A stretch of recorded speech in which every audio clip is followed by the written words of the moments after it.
Hello students, welcome back to study with Deep YouTube channel. And आज के इस video में हम लोग NCERT class 7 science curiosity book के 5th chapter changes around us physical and chemical के सारे क्वेश्चन आंसर्स को करने वाले हैं। बच्चों, आप लोग इस वीडियो को पूरा देखिएगा और अगर आप हमारे चैनल पे नए हैं तो चैनल को सब्सक्राइब करके बेल आइकन को प्रेस करके और भी प्रेस कर लीजिए, क्योंकि इस चैनल पे आप लोगों को क्लास 7 का पूरा कंटेंट पढ़ाया जाएगा। बच्चों, नीचे डिस्क्रिप्शन पर आप लोगों को और भी सब्जेक्ट के प्लेलिस्ट का लिंक दिया गया है, तो अगर आप किसी दूसरे सब्जेक्ट का एक्सप्लेनेशन या सॉल्यूशन वीडियो देखना चाहते हैं तो आप लोग जाकर के प्लेलिस्ट में देख सकते हैं। आज के इस वीडियो में हम इस चैप्टर के सारे क्वेश्चन आंसर्स को करने वाले हैं, तो चलिए वीडियो को शुरू करते हैं। देखिए, सबसे पहला क्वेश्चन है which of the following statements are the characteristics of a physical change. यानी यहाँ पे आपको बोला गया है कि इनमें से कौन कौन से स्टेटमेंट जो है ना फिजिकल चेंज की विशेषता है, ये आप लोगों को बताना है। जैसे कि सबसे पहला स्टेटमेंट है the state of the substance may or may not change, यानी कि जो सब्सटेंस का स्टेट है वो चेंज हो भी सकता है और नहीं भी हो सकता है। दूसरा है इस substance with different properties is form, यानी कि जो नया सब्सटेंस बना है उसके प्रॉपर्टीज जो है वो अलग अलग है, यानी कि जिस चीज से वो बना है उससे अलग अलग प्रॉपर्टीज वो रखता है। तीसरा है नो न्यू सब्सटेंस फॉर्म, यानी कि कोई नया सब्सटेंस नहीं बना है। और चौथा पॉइंट आप लोगों को दिया गया है the substance undergoes a chemical reaction, यानी कि जो भी सब्सटेंस बना है वो एक केमिकल रिएक्शन के थ्रू बना है। तो फिजिकल चेंज के कौन कौन से प्रॉपर्टीज हो जाएंगे? पहला ये the state of the substance may or may not change, ये फर्स्ट पॉइंट। और तीसरा वाला नो न्यू सब्सटेंसेस फॉर्म, तो इसका आंसर क्या हो जाएगा? ऑप्शन नंबर सी 1 और 3। सेकेंड क्वेश्चन है predict which of the following changes can be reversed and which can not be reversed. If you are not sure you may write that down, why are you not sure about this. देखिए बच्चों, यहाँ पे आपको कुछ changes दिए गए हैं, इनमें आपको पता लगाना है कि कौन कौन से रिवर्सिबल है और कौन कौन से इनरिवर्सिबल, यानी कि इसको आप वापस नहीं ला सकते हो अपने ओरिजिनल फॉर्म में। अगर आप श्योर नहीं है तो आप उसको नीचे लिख सकते हैं, आप क्यों श्योर नहीं है उसके पीछे का रीजन आप लोगों को पूछा गया है। जैसे कि देखिए, सबसे पहला आपको क्या दिया हुआ है stitching cloth to a shirt, यानी आपके पास एक कपड़ा का टुकड़ा था, अब आपने क्या किया, अब आपने उससे एक शर्ट बना दिया। तो क्या वापस उस शर्ट से आप कपड़े का टुकड़ा ला सकते हो? क्या वही कपड़े का टुकड़ा वापस आ जाएगा उस शर्ट से? इसका आंसर क्या होगा? कैन नॉट बी रिवर्स, क्योंकि कपड़ा जो है वो तो कपड़ा था, लेकिन अब वो शर्ट बन गया तो उसमें कटाई की गई होगी, बहुत सारे काम किए होंगे, सिलाई की गई होगी, तो जो ओरिजिनल फॉर्म था उस कपड़े का वापस तो वो शर्ट उस फॉर्म में नहीं आ सकता है। इसीलिए हम लोग लिखेंगे कैन नॉट बी रिवर्स या फिर इररिवर्सिबल। दूसरा है ट्विस्टिंग ऑफ स्ट्रेट स्ट्रिंग। मान लीजिए आप लोगों के पास एक स्ट्रेट स्ट्रिंग था, एक स्ट्रेट धागा था, अब आपने क्या किया, अब आपने उसे मोड़ दिया, तो क्या ये रिवर्सिबल होगा या फिर इररिवर्सिबल होगा? तो ये होगा रिवर्सिबल, इसको आप वापस स्ट्रेट कर सकते हो। उसके बाद making idli from a batter, यानी कि यहाँ पे बोला गया है कि आप क्या करते हैं, आप ना बैटर से इडली बना चुके हैं, आपके पास बैटर था, अब आप उससे इडली बना चुके हैं, तो क्या इडली से वापस बैटर आ सकता है? बिल्कुल भी पॉसिबल नहीं है, तो इसमें क्या लिखेंगे? Can not be reverse. उसके बाद चौथा है dissolving sugar in a water, यानी कि आपके पास पानी था, आपने उसमें चीनी घोल दिया, तो क्या आपको वापस चीनी और पानी अलग अलग मिल सकता है? हाँ, मिल सकता है। अगर हम उसको एवोपरेट करा देंगे तो चीनी और पानी हमें अलग अलग मिल सकता है, तो इसमें क्या लिखेंगे? कैन बी रिवर्स या फिर रिवर्सिबल। उसके बाद फिफ्थ पॉइंट देखिए drawing water from a well, आपने क्या किया, कुएं में से पानी निकाल लिया, तो क्या आप कुएं में वापस पानी डाल सकते हैं? बिल्कुल डाल सकते हैं, तो इसमें क्या लिखेंगे? कैन बी रिवर्स और रिवर्सिबल। उसके बाद अगला क्या है राइपनिंग ऑफ फ्रूट्स, यानी कि मान लीजिए आपके पास एक फल था, वो पक गया, पहले वो कच्चा था लेकिन अब वो पक गया, तो क्या वापस से वो कच्चा हो पाएगा? बिल्कुल नहीं, तो हम लोग क्या लिखेंगे? कैन नॉट बी रिवर्स या फिर इररिवर्सिबल। उसके बाद सेवंथ पॉइंट देखिए boiling water in an open pan, आपने क्या किया है, वाटर को बॉइल किया एक ओपन पैन में, तो क्या वापस से आप उसी वाटर को ला सकते हो? जो आप वाटर को बॉईल करोगे तो वाटर वेपर के फॉर्म में वो क्या करेगा, एटमॉस्फेयर में फैल जाएगा, तो क्या आप उन सब वाटर वेपर सबको इकट्ठा करके वापस पानी बना सकते हो? बिल्कुल भी पॉसिबल नहीं है, हम लोग क्या लिखेंगे? Can not be reverse. उसके बाद अगला क्या है रोलिंग अप अ मैट, यानी कि आपने एक चटाई थी आपके पास, आपने उसे मोड़ दिया, तो क्या वापस आप उसे खोल सकते हो? बिल्कुल खोल सकते हैं, तो इसमें क्या हो जाएगा? Can be reverse. उसके बाद अगला है grinding wheat grains to flour, आपके पास गेहूं था, आपने उसका आटा बना दिया, क्या वो वापस गेहूं बन पाएगा? बिल्कुल नहीं, तो हम लोग इसमें क्या लिखेंगे? Can not be reverse. उसके बाद लास्ट है forming of soil from rocks, यानी कि आपने देखा कि पत्थरों से क्या हुआ है कि मिट्टी का फॉर्मेशन हो गया है, तो क्या वापस से वो पत्थर बन पाएगा? बिल्कुल नहीं बन पाएगा, तो हम लोग इसमें क्या लिखेंगे? Can not be reversed. Third question है state whether the following statements are true or false. In case a statement is false right the correct statement. बोला गया है कि आपको पता लगाना है कि इनमें से कौन कौन से स्टेटमेंट ट्रू है या फिर फॉल्स है।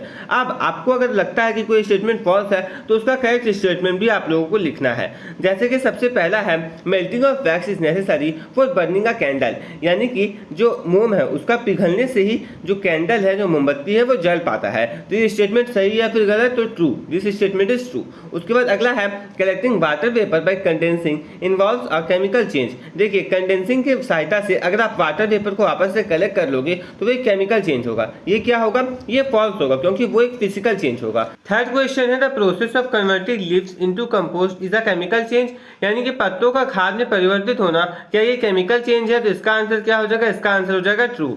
फोर्थ क्वेश्चन है mixing baking soda with lemon juice is a chemical change, मतलब बेकिंग सोडा को लेमन जूस में मिलाना ये केमिकल चेंज है। तो इसका भी आंसर हो जाएगा ट्रू क्योंकि ये केमिकल चेंज होता है, फिजिकल नहीं। अब हम लोग नेक्स्ट क्वेश्चन देखते हैं।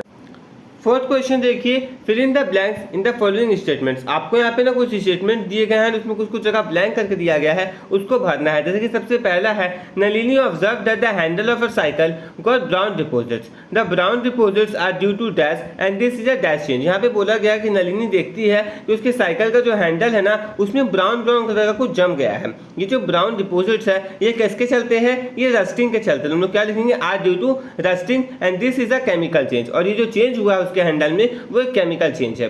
Second, folding a handkerchief is a dash change and can be dash. यहाँ बोला गया है कि अगर आप एक हैंकरचीफ को, एक रुमाल को मोड़ते हो तो वो कैसा चेंज होगा? वो फिजिकल चेंज होगा। तो हम लोग क्या लिखेंगे? Folding a handkerchief is a physical change and can be reverse. उसको आप वापस से खोल करके वही जो ओरिजिनल हैंकरचीफ का शेप था उस शेप में ले जा सकते हो। उसके बाद तीसरा देखिए, a chemical process in which a substance react with oxygen with evolution of heat is called dash and this is a dash change. यहाँ पे बोला गया है कि केमिकल प्रोसेस जिसमें हम लोग देखते हैं कि एक सब्सटेंस जो है वो ऑक्सीजन के साथ रिएक्ट करता है, हीट का इवोल्यूशन होता है, उसको क्या बोलते हैं? उसको कंबशन बोलते हैं। एंड ये कैसा चेंज है? तो केमिकल चेंज है।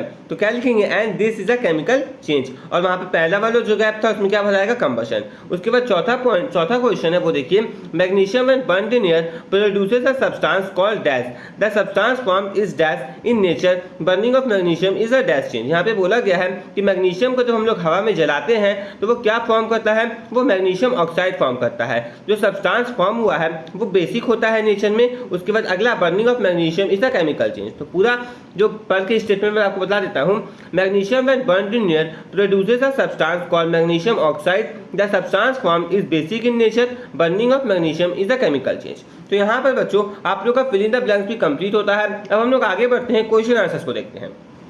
अब देखिए फिफ्थ क्वेश्चन है, are the changes of water to ice and water to steam physical और केमिकल। यहाँ पे बोला गया है कि वाटर से आइस बनना और वाटर से स्टीम बनना ये फिजिकल चेंज है या फिर केमिकल चेंज है, आपको एक्सप्लेन भी करना है। तो आंसर में हम लोग लिखेंगे the changes of water to ice and water to steam are physical changes. In both cases only the state of water change from liquid to solid ice or from liquid to gas steam. देखिए यहाँ पर अगर हम लोग बात करें कि water ice में परिवर्तित हो रहा है और वाटर स्टीम में परिवर्तित हो रहा है, दोनों के दोनों जो चेंजेस है ना वो फिजिकल चेंजेस है। अगर हम लोग दोनों केस की बात करें तो सिर्फ पानी का स्टेट ही चेंज हुआ है, लिक्विड से सॉलिड पहले केस में और लिक्विड से गैस दूसरे वाले केस में। The chemical composition of water H2O remains the same and no new substance is formed. देखिए इस केस में क्या हुआ कि वाटर का जो केमिकल कंपोजिशन था उसमें किसी प्रकार का कोई चेंज नहीं आया है और कोई नया सब्सटेंस भी नहीं बना है। तीनों केस में हम लोग देख रहे हैं कि पानी जो है वो पानी के फॉर्म में ही है, मतलब कि कभी बर्फ के फॉर्म में चला गया, कभी हम लोग देख रहे हैं कि भाप के फॉर्म में चला गया, लेकिन पानी का जो बेसिक स्ट्रक्चर है H2O वो बिल्कुल भी चेंज नहीं हुआ। In a physical change the process is usually reversible, ice can melt back into water and steam can condense back into water, showing that these are physical changes. देखिए physical change में हम लोग देखते हैं कि जो प्रोसेस होता है, जो प्रक्रिया होता है वो रिवर्सिबल होता है, वापस अपने ओरिजिनल फॉर्म में आने की ताकत रखता है। अगर हम लोग बात करें तो आइस जो है ना, अगर मान लीजिए पानी था, पानी से आइस बन गया तो आइस वापस से पानी बन सकता है एंड उसी हिसाब से स्टीम जो है वो कंडेंस करके वापस से पानी बन सकता है। और इसी से पता चलता है कि दोनों के जो चेंजेस है वो फिजिकल चेंजेस है। सिक्स क्वेश्चन है, is curdling of milk is a physical और chemical change, justify your statement. देखिए मिल्क जब कर्डल करता है तो वो फिजिकल चेंज होता है या फिर केमिकल चेंज होता है, आपको अपने स्टेटमेंट को जस्टिफाई करना है। तो curdling of milk is a chemical change, ये एक केमिकल चेंज है। When milk curds a new substance called curd is formed. जब मिल्क कर्ड करता है तो उसमें हम लोग देखते हैं कि एक नया सब्सटेंस कर्ड यानी कि दही का फॉर्मेशन होता है। The proteins in milk mainly casein undergo the permanent change due to the action of acids और बैक्टीरिया। देखिए मिल्क में जो प्रोटीन होता है, मेनली केसिन की बात की जा रही है, उसमें हम लोग देखते हैं कि परमानेंट चेंज आ गया है एसिड्स और बैक्टीरिया के एक्शन की वजह से। This change can not be reverse to get milk back. और ये जो चेंज आया है इसको हम लोग वापस से उसी हिसाब से नहीं कर सकते, उसी तरीके में नहीं ले जा सकते हैं जिस तरीके से वो दूध में रहता है। And the taste, smell and texture also changes, और दूध का जो टेस्ट है, जो स्मेल और जो टेक्सचर है वो भी चेंज हो जाता है। This are signs of a chemical change, and इसी से पता चलता है कि केमिकल चेंज हुआ है, ना कि फिजिकल चेंज, क्योंकि हम लोग क्या करते हैं, दही से वापस दूध नहीं बना सकते हैं। अब हम लोग 7th क्वेश्चन देखते हैं। Natural factors such as wind, rain etcetera help in the formation of soil from rocks, is this change physical और केमिकल एंड व्हाई। यहाँ पे आपको क्या बोला गया है, यहाँ पर आपको बोला गया है ना कि नेचुरल फैक्टर जैसे कि विंड, रेन, ये सब के चलते क्या होता है कि जो सॉइल होते हैं ना वो बन जाते हैं रॉक्स की सहायता से, मतलब रॉक्स टूट कर सॉइल को बनाने में मदद करते हैं। तो ये फिजिकल चेंज है या फिर केमिकल चेंज है, कुछ भी है तो क्यों है, ये आपको बताना है। तो आंसर में हम लोग लिखेंगे the formation of soil from rocks due to natural factors like wind and rain is both a physical and a chemical change. देखिए, रॉक्स से सॉइल बनने का जो पूरा प्रोसेस है नेचुरल फैक्टर्स के चलते, जैसे कि विंड हो गया, रेन हो गया, ये फिजिकल भी है और केमिकल भी है। फिजिकल चेंज कैसे है, wind, rain and temperature changes break rocks into smaller pieces without changing their chemical composition. देखिए, हवा के चलते, बारिश के चलते, टेम्परेचर बार बार चेंज होने के चलते जो पत्थर है ना वो छोटे छोटे टुकड़ों में चेंज हो जाते हैं, छोटे छोटे टुकड़ों में टूट जाते हैं, और उनका जो केमिकल कंपोजिशन है उसमें किसी प्रकार का कोई चेंज नहीं आता है। तो ये कैसा हुआ, ये एक फिजिकल चेंज हुआ। उसके बाद केमिकल चेंज के अंदर हम लोग क्या लिखेंगे, water and air can react with minerals in rock forming new substances through processes like oxidation and carbonation. क्या बोला गया है कि वाटर और एयर जो है ना वो मिनरल्स, रॉक्स में जो मिनरल्स होते हैं उनके साथ क्रिया करके नए नए सब्सटेंस जो है वो क्रिएट कर सकते हैं, बना सकते हैं, ऑक्सीडेशन और कार्बोनेशन जैसे प्रोसेस के चलते। तो इसके चलते क्या होगा कि पूरा का पूरा केमिकल चेंज हमें देखने को मिलेगा। अब हम लोग 8th क्वेश्चन देखते हैं। 8th क्वेश्चन है, read the following story titled eco friendly Prithvi and take the most appropriate options given in the brackets. आपको यहाँ पे क्या किया गया है कि स्टोरी दिया गया है, आपको ना बिल्कुल सही ऑप्शन चुनना है। ब्रैकेट्स में आपको कुछ ऑप्शंस दिए गए हैं। Provide a suitable title for choice of your story. आपको ना क्या करना है, एक सुटेबल टाइटल भी देना है स्टोरी के लिए। तो हम लोग स्टोरी एक बार पढ़ लेते हैं। Prithvi is preparing a meal in the kitchen. He chops vegetables, peel potatoes and cut fruits. Physical change, chemical change. He collects the seeds, fruits and vegetable peels into a clay pot. Physical change, chemical change. यहाँ पे देखिए आप लोगों को क्या किया गया बच्चों, एक कहानी टाइप का दिया जा रहा है एंड आपको क्या बोला गया है कि कहीं कहीं गैप्स टाइप का, मतलब कि एक ब्रैकेट में फिजिकल चेंज और केमिकल चेंज दे दिया गया है। अब आपको बताना है कि ये फिजिकल चेंज है या फिर केमिकल चेंज है। तो वो हम लोग लास्ट में देखेंगे। पूरा स्टोरी पढ़ लेता हूँ मैं। The fruits, vegetable peels and other materials begin to decompose due to action of bacteria and fungi forming compost. Physical change, chemical change. He decides to plant seeds in the compost and water them regularly. After a few days, he notices that the seeds begin to germinate and small plants start to grow, eventually blooming into colorful flowers. Physical change, chemical change. His efforts are appreciated by all his family members. अब answer देखिए, chopping vegetables, piling potatoes and cutting fruits. Physical change देखिए यहाँ पे क्या बोला गया है कि वेजिटेबल काटना, सब्जियों को काटना, आलू को छीलना और फ्रूट्स को काटना, ये फिजिकल चेंज का एग्जांपल है। उसी हिसाब से collecting seeds, fruits and vegetables peels into clay pot, यानी कि वो क्या कर रहा है, फ्रूट्स ये सब का पील्स जो है, छिलका जो है उसको क्या कर रहा है, मटके में इकट्ठा कर रहा है। ये भी कैसा चेंज होगा, ये भी फिजिकल चेंज होगा। डिकम्पोजिंग इनटू कंपोस्ट, वो जो उसने पूरा कलेक्ट किया है अगर वो कंपोस्ट में डिकम्पोज हो गया तो वो क्या हो जाएगा, वो हो जाएगा केमिकल चेंज। चौथा, seeds germinating into plants and flowers, यानी कि जो सीड्स है वो प्लांट्स में परिवर्तित हो गए हैं, फ्लावर्स उसमें से आ रहे हैं, तो ये कैसा चेंज होगा, ये हो जाएगा केमिकल चेंज। अब हम लोग नेक्स्ट क्वेश्चन देखते हैं। 9th क्वेश्चन है, some changes are given here. Right physical changes in the area marked A and chemical changes in the area marked B। Enter the changes which are both physical and chemical in the area marked C। आपको क्या बोला गया है, आपको बोला गया है ना कि आपको यहाँ पे कुछ चेंजेस दिए गए हैं, आपको बताना है कि कौन कौन से फिजिकल चेंजेस हैं और उसको A वाले एरिया में लिखना है, और जो भी केमिकल चेंजेस है उससे आपको B वाले एरिया में लिखना है, और जो दोनों है उसको आपको C वाले एरिया में लिखना है। तो क्या क्या है, पहले प्रोसेस समझ लेते हैं एक बार। Process of burning a candle, यानी कि कैंडल के जलने का प्रक्रिया। टीयरिंग ऑफ पेपर, पेपर को फाड़ना। रस्टिंग का जो प्रोसेस होता है, जंग लगने का, वो एक प्रोसेस है। कर्डलिंग ऑफ मिल्क, यानी कि दूध का दही बनना। रैपनिंग ऑफ फ्रूट्स, फ्रूट्स का पकना। मेल्टिंग ऑफ आइस, आइस का पिघलना। फोल्डिंग ऑफ क्लोथ्स, आपने कपड़ों को मोड़ दिया है। Burning of magnesium and mixing baking soda with vinegar, आपने यहाँ पे क्या किया है, मैग्नीशियम रिबन को जला दिया है, और अंतिम प्रोसेस आपको दिया गया है कि बेकिंग सोडा में आप लोगों ने विनेगर मिला दिया है। ये सारे प्रोसेस मैंने आपको समझा दिए। अब फिजिकल चेंजेस यानी ए मार्किंग में कौन कौन से आएंगे, तो फिजिकल चेंजेस में आ जाएगा टीयरिंग ऑफ पेपर, यानी कि पेपर को फाड़ना। मेल्टिंग ऑफ आइस, आइस का पिघलना, फोल्डिंग ऑफ क्लोथ, क्लोथ को कपड़ों को मोड़ना। उसके बाद अगला है केमिकल चेंजेस। केमिकल चेंजेस में क्या क्या आ जाएगा? Rusting, curling of milk, ripening of fruits, burning of magnesium, mixing baking soda with vinegar, ये आ जाएगा केमिकल चेंजेस। मतलब दोनों में कौन कौन आ जाएगा? Burning of candle, wax melts physical and wax burn chemical. यहाँ पे क्या बोला गया है? यहाँ पर बोला गया है कि कैंडल का जलना जिसमें वैक्स पिघलता है तो वो फिजिकल चेंज होगा, और वहीं पे वैक्स का जलना ये क्या हो जाएगा? ये केमिकल चेंज हो जाएगा। अब हम लोग आगे देखते हैं। 10th क्वेश्चन है the experiment shown in figures 5.11 A, B, C and D were perform, find out in which cases did lime water turn milky and why. यहाँ पे बोला गया है कि यहाँ पे आपको एक्सपेरिमेंट दिया गया है, इसमें आपको 4 पार्ट दिए गए हैं 5.11 फिगर के। आप 4 पार्ट देख सकते हैं, ए है, बी है, सी है और डी है। इस एक्सपेरिमेंट को परफॉर्म किया गया एंड आपको पता लगाना है कि कौन कौन से केसेस में लाइम वाटर जो है वो मिल्की में चेंज होगा और क्यों होगा।